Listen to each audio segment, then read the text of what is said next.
അതെ, നമ്മളെ തേടി വരുന്ന ഒരവസരവും പാഴാക്കരുത് കേട്ടോ. പ്രതിസന്ധികളുണ്ടാവും, വേണ്ട എന്ന് വെക്കാമെന്ന് പലരും പറഞ്ഞുകൊണ്ടിരിക്കും. നമ്മൾ തുടങ്ങിക്കഴിഞ്ഞാൽ പെട്ടുപോകുമോ എന്ന് സ്വയം തോന്നിത്തുടങ്ങും. അത്തരം നെഗറ്റീവ് വാതിലുകളൊക്കെ അങ്ങ് കൊട്ടിയടച്ച് കിട്ടിയ അവസരത്തെ സധൈര്യം ഉപയോഗിച്ചാലേ അപ്പം കാണാം നമ്മളെ കാത്ത് ആ വാതിലിനപ്പുറം ഒരുപാട് വാതിലുകൾ അങ്ങനെ തുറന്നു കിടക്കുന്നത്. ഞാൻ പറഞ്ഞു വരുന്നത് ഈ അടുത്ത് നടത്തിയ ഓസ്ട്രേലിയൻ ട്രിപ്പിനെ കുറിച്ചാണ്. അവിടെ നടത്തിയ പുതിയ പരീക്ഷണമായ മാജിക്കും മ്യൂസിക്കും മോട്ടിവേഷനും കൂട്ടിക്കലർത്തിയ M-Cube എന്ന പരിപാടിയെക്കുറിച്ചാണ്. ബ്രിസ്ബനിലെ PR എൻ്റർടൈൻമെൻറ്റ് എന്ന ഓർഗനൈസേഷൻ്റെ ക്യാപ്റ്റന്മാരായ പോളി പറക്കാടനും റോയ് കാഞ്ഞിരത്താനുമാണ് ഈ പരിപാടിക്കായിട്ട് ആദ്യം എന്നെ ബന്ധപ്പെട്ടത്. 10 പേരുടെ ടീം സെറ്റ് ചെയ്തു, വിസയ്ക്ക് കൊടുത്തു. നിർഭാഗ്യവശാൽ 4 പേരുടെ വിസ അവസാന നിമിഷം റിജക്റ്റ് ചെയ്തു. പുറപ്പെടേണ്ടതിൻ്റെ തലേ ദിവസമാണ് ഇത് സംഭവിക്കുന്നത് എന്ന് മനസ്സിലാക്കണം. 10 പേരെയും കൂട്ടി കംപ്ലീറ്റ് റിഹേഴ്സൽ ചെയ്തു വെച്ച പരിപാടി പൊളിച്ചെഴുതേണ്ടി വന്നു.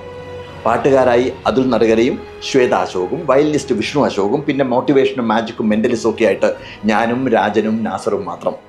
ഓസ്ട്രേലിയയിൽ നിന്ന് മകൻ വിസ്മയും കൂടി. അങ്ങനെ ഒരു പുതിയ ഫോർമാറ്റ് സെറ്റ് ചെയ്ത് അവസാന ദിവസം റിഹേഴ്സലോട് റിഹേഴ്സൽ. അതിനിടയ്ക്ക് ട്രിപ്പ് തന്നെ വേണ്ടാന്ന് വെച്ചാലോ എന്നുള്ള ആലോചന വരെ വന്നു. നിങ്ങൾ ധൈര്യമായിട്ടിരുന്നോളൂ, ഞങ്ങൾ ഇവിടുന്ന് പുറപ്പെടുകയാണെന്ന് പറഞ്ഞുകൊണ്ട് ഒരൊറ്റ പോക്കാണ്. അഡലെയ്ഡിലെ പരിപാടിയായിരുന്നു ആദ്യം. ജാക്സ് അഡലെയ്ഡിൻ്റെ ആഭിമുഖ്യത്തിലാണ് ആദ്യത്തെ പരിപാടി. കാണികളുടെ പ്രതീക്ഷയ്ക്കനുസരിച്ച് ഉയരാൻ സാധിക്കുമെന്ന് ഞങ്ങൾക്ക് ഭയമുണ്ടായിരുന്നു. പേടിച്ചുകൊണ്ടാണ് തുടങ്ങിയത്, പക്ഷേ അത് വൻ ഹിറ്റായി. അതോടെ കാര്യങ്ങൾ ഞങ്ങൾ പ്രതീക്ഷിച്ചതിലും വിജയം.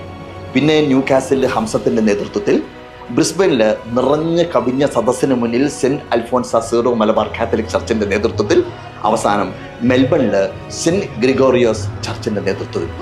എല്ലായിടത്തും പരിപാടി വൻ വിജയം, വൻ ആൾക്കൂട്ടം, നല്ല അഭിപ്രായം. ഞങ്ങളിപ്പോൾ തിരിച്ചു നാട്ടിലെത്തിയപ്പോൾ ഇതാ വരുന്നു PR എൻ്റർടൈൻമെൻറ്റിൻ്റെ സംഘാടകരുടെ അടുത്ത വിളി. ജൂലൈയിൽ ഈ വിസയുടെ കാലാവധി തീരുന്നതിന് മുമ്പ് ഇതേ ടീമിനെ വെച്ച് M-Cube പരിപാടി വീണ്ടും നടത്താൻ ക്ഷണിച്ചുകൊണ്ട്. അതാണ് ഞാൻ പറഞ്ഞത്, ഒരു വാതിൽ തുറന്നു കിട്ടിക്കഴിഞ്ഞാൽ അനേകം വാതിലുകൾ അപ്പുറത്ത് തുറന്നു കിടക്കുന്നുണ്ടാവും എന്ന്. അന്ന് കുറച്ച് പേരുടെ വിസ റിജക്റ്റ് ആയതിൻ്റെ പേരിൽ ഞങ്ങൾ ആ യാത്ര വേണ്ടെന്ന് വെച്ചിരുന്നെങ്കിൽ ഈ വിളിയോ അടുത്ത യാത്രയോ ഉണ്ടാവില്ലായിരുന്നു. ഇനിയിപ്പോൾ കുറേ പുതിയ മാജിക്കും പാട്ടുമൊക്കെ റെഡിയാക്കണം. ജൂലൈയിൽ ഓസ്ട്രേലിയൻ മലയാളികളെ പുതിയ ഫോർമാറ്റുമായിട്ട് ഒന്നുകൂടി ഞെട്ടിക്കണം. ബന്ധപ്പെടേണ്ട നമ്പർ ഇതാണ്.